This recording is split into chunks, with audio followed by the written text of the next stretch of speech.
Have you ever heard of a hospital that refused to close, even after every single patient had died? Let's travel back to 1987, to the dense woods just outside Warsaw, Poland. Hidden there was a psychiatric facility known as Ward 9.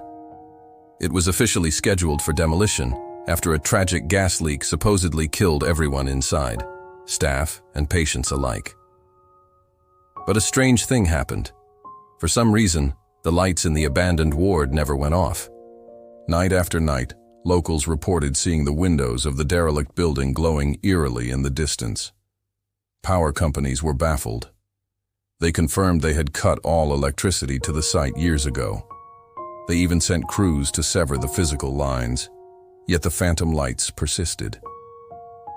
At first, the logical explanation was squatters, or maybe teenagers looking for a thrill. But when police were finally sent in to clear the building, something went terribly wrong. None of the officers who entered made it past the first hallway. Their radios crackled with static, then went completely dead.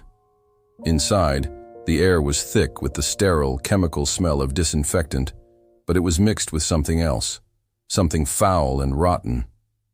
The wallpaper, faded and stained, was peeling off the walls in long, curling strips that looked disturbingly like shed skin.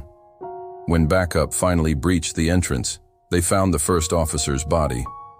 He was sitting upright in a wheelchair, his lifeless eyes staring blankly at a damp-streaked wall.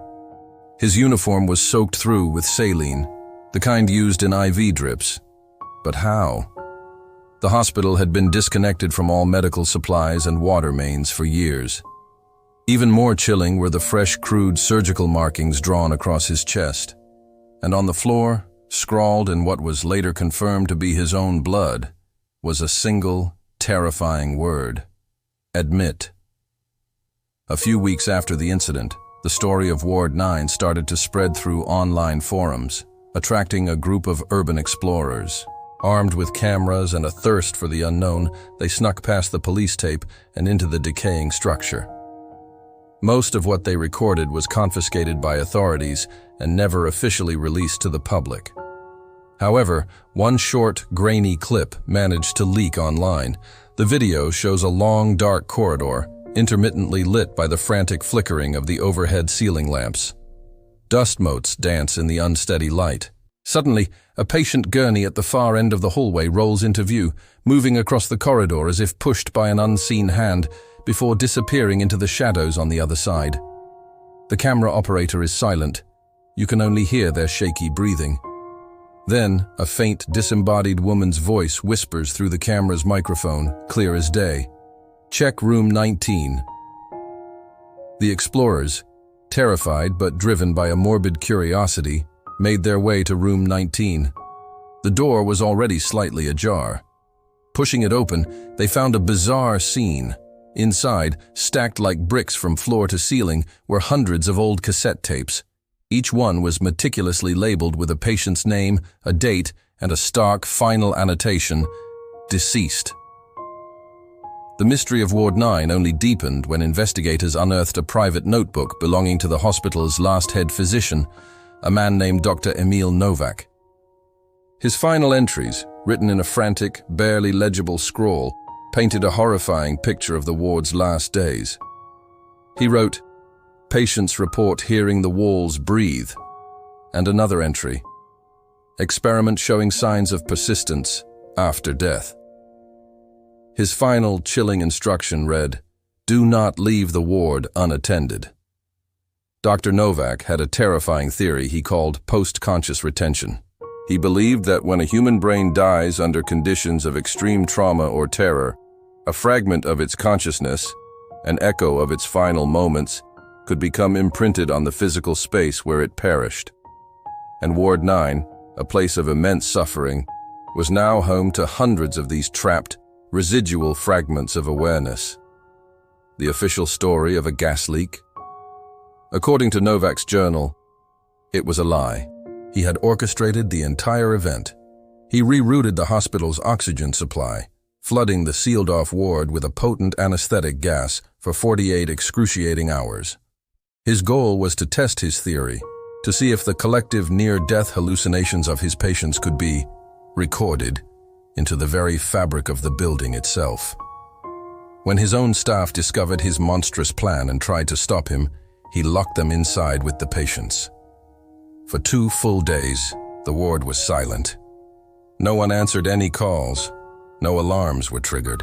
When rescuers finally forced their way in, they discovered 47 bodies, and every single clock in the hospital, from the lobby to the operating theater, had stopped at the exact same time, 2:47 a.m. 30 years passed. The story faded into a local legend, a ghost story told to scare teenagers. Eventually, a construction company was hired to demolish the crumbling structure once and for all. But from the very first day, the project was plagued by inexplicable failures. Every morning, the crew would arrive to find their heavy machinery refusing to start. Batteries that were fully charged the night before would be completely drained. Power tools would short out the moment they were plugged in. One unnerved worker quit on the spot, swearing he saw a figure standing in the window of the old operating room, wearing a surgeon's mask and staring down at him, even though the building was a hollow, powerless shell. Fed up with the delays, the company decided to use controlled explosives to bring the structure down. The charges were set, the alarms blared, and with a deafening boom, the building imploded in a massive cloud of dust and debris. But when the dust finally settled, the crew stared in disbelief. An entire section of the foundation, the part that once housed Ward 9, remained standing, completely untouched by the blast. And as if to mock their efforts, that very night, locals reported it again. The lights in Ward 9 were back on. The story doesn't end there. In 2019, a journalist who was investigating the cold case of Ward 9 received an anonymous package in the mail. Inside was a single dusty cassette tape from the hospital. The label was simple, Patient Zero. With trembling hands, he placed it in an old player and pressed play. For the first minute, there was only static. Then, a faint, weak voice whispered from the speakers, "Doctor says it's almost over." The voice was followed by silence, and then a slow, rhythmic beeping began. It wasn't the sound of a heart monitor. It was deeper, more mechanical, and unnervingly steady.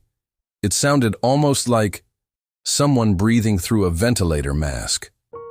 The journalist uploaded the chilling audio file to his podcast. 2 weeks later, his inbox was flooded with emails from listeners. They all reported the same bizarre phenomenon. Strange feedback occurring at exactly the 2-minute and 47-second mark of the audio. Some claimed to hear a voice whispering their own names through the static. Today, the site of Ward 9 is sealed off by the authorities, surrounded by high fences and warning signs. But the locals will tell you that the story is far from over. They say that on quiet nights, if you drive down the old access road, you can still hear the low hum of hospital machinery emanating from deep within the woods. If you dare to get out of your car and stand near the fence, you can feel a low, rhythmic vibration under your feet, like the slow, steady heartbeat of something that never truly died. So if you ever find yourself in a dusty antique shop and come across an old cassette tape labeled "Admit One," I'm telling you now, leave it. Don't play it. Because some stories are looking for an audience, and once you hear it, once you're admitted, you might find that the hospital never, ever discharges you. Thank you for watching. If this story chilled you to the bone, be sure to subscribe and hit that notification bell so you don't miss our next descent into the unknown.